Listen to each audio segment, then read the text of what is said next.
So today, pupunta tayo sa may Talisay, Batangas. Medyo iba tayo today. Hindi tayo pupunta sa isang coffee shop para tayong medyo magpipiknik today. Actually, may binili na ako mga baon na isang iced americano and corned beef pandesal sa Coffee Bean. Tapos, punta tayo dun. Sorry. And since malapit na ang Valentine's Day, medyo maghahanap tayo ng mga spots na pwedeng mag-date kayo ng OBR. Yeah. And at the same time, hindi siya ganun kamahal. Ang sabi sa Facebook nila, meron lang entrance fee which is 200 pesos. Nakasama na dun yung parang environmental fee. Actually, this year, Cranks, tumapat yung February 14 on a Saturday. Abay, grabe yan. Marami magdi-date yan malamang. So, sana makatulong ako. Sana may makapag-date dito sa Joaquim Resort. You know, walang traffic pa South, Cranks. By the time you're watching this video, I think meron isang parang endurance race na medyo nagkaroon ng mga issues. And someone na I think aabot na rin tayo almost a year na actually nagbe-big bike. Kasi yung 450 NK na binili natin is I think na-purchase natin siya February 18 last year. So, yeah, almost 1 year na rin tayo nagbe-big bike. Hello. Hello. And actually, in a span of a year, meron naman tayong natutunan. Kaya i-share ko, Cranks, para sa akin. If you're planning to buy a big bike this 2026, I mean, baka makatulong. Number one siguro, on the top of my head, kung sasama ka sa group ride, sasama ka sa, uy, grabe, lubak. Kung sasama ka sa group ride, sumama ka with people that you trust and people that also trust you. Diba? Two-way street yan eh. If you notice on my Instagram or when I post reels na may mga kasama ako sa group ride, it's makikita naman pare-parehong tao yung mga nakakasama natin. And actually, those are the people I trust. Kasi Cranks, pag nagra-ride out kayo, parang hindi ka nape-pressure masyado to do things that you can't. So parang at least kung may trust kayo dun sa group or may trust ka rin sa group, di ba?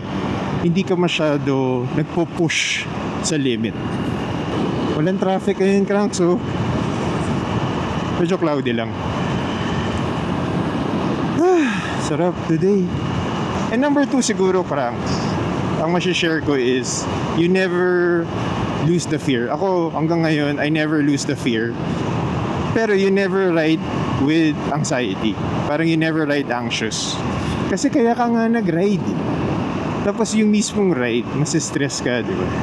Kaya babalik tayo ulit sa una, sa first point, which is yung pinaka-important, is you ride with people that you actually trust. And I just want to say thank you also to Daily Grind for our jersey for today. Check nyo yung meron silang website, which is in dailygrindstore.com. Meron din silang Instagram and Facebook, The Daily Grind Clothing. And meron din silang Shopee and Lazada. Which goes to our number 3, Cranks, which is ride your ride. Kaya rin ngayon, solo ride tayo today. Ayan, chill lang tayo, pa 100.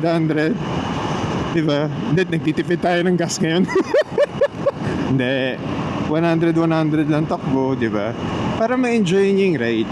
Mahirap kasi pag yung endurance race na minamask mo as parang race eh. I think ang number 1 dapat ibahin nila on that kind of endurance race is yung walang titles or like first finisher, second finisher. Sana gumana. Yay! Thank you! Tapos, right tayo dito, Cranks. And lastly, Cranks, I think natutunan ko to kay Moto Jitsu. Nung balak ko palang bumili ng big bike at that time, nanonood-nood na ako. Kasi diba syempre, failure to prepare is preparing to fail. Tama ba? Tama ba?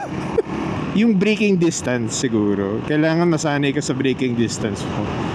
Kumbaga, uy, papasok ka dito, di ba? Parang, hindi eh. Malalaman mo, ay, hindi ka ako aabot kasi hindi ako makakapag-break on time pag bigla siyang lumiko. So, yun yung parang mga anticipation eh. Kaya papasok ka rin dun sa ano, you never lose the fear. Kaya gaya niyan, may nag-cut na ano, di ba? Na L300. Eh kung sumingit ako dito, dumiretso. Ganun yung mga instances siguro nangyayari sa endurance race na yun.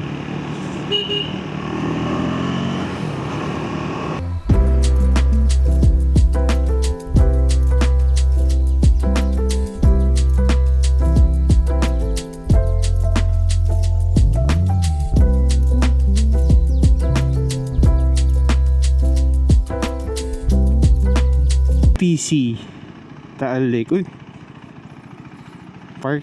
Ay, saan tayo magbabayad? Ayan, medyo matarik lang, cranks. Okay. Oh, may workshop. Day tour entrance, 200 pesos. Oh, grabe, cranks. Ayun, bayad muna tayo. Information. Ganda ng view. Bayad muna tayo.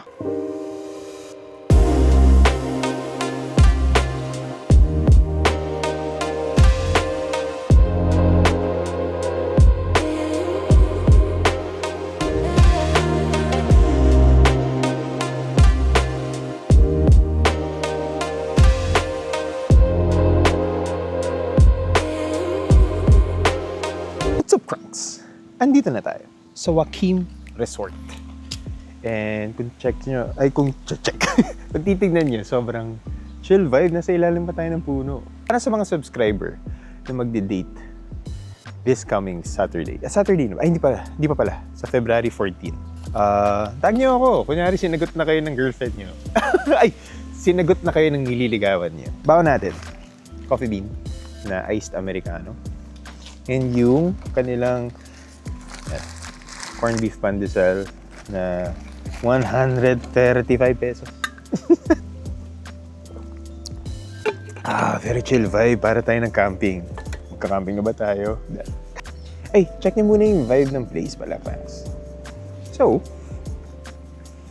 ayun. So, ilalim tayo ng puno. Yung si Cranky. Tapos doon banda yung mga rooms. Tapos, hindi tayo makaikot kasi may mga parang nagbe-breakfast sa balcony. So, nakakaya. And yung Taal Volcano.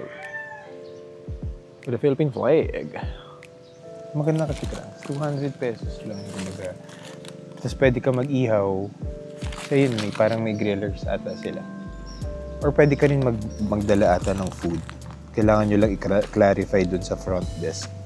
Pero pala naman tayo ng food eh. Maganda rin yung ganito, parang quick escape. 1 hour away lang eh.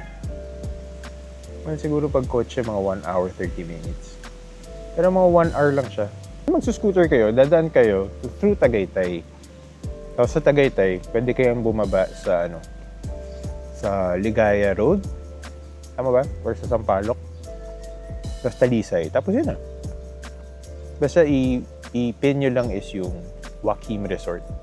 Anyway, Cranks, kung nagustuhan niyo itong video na to, make sure to subscribe to our channel, Crank Casual. Meron din tayong Facebook, Instagram, TikTok. Just search Crank Casual. Tapos, may mga nakaplano naman tayong mga rides in the coming days. And thank you also for some of our followers and subscribers for suggesting some places. Anyway, Cranks. Bye!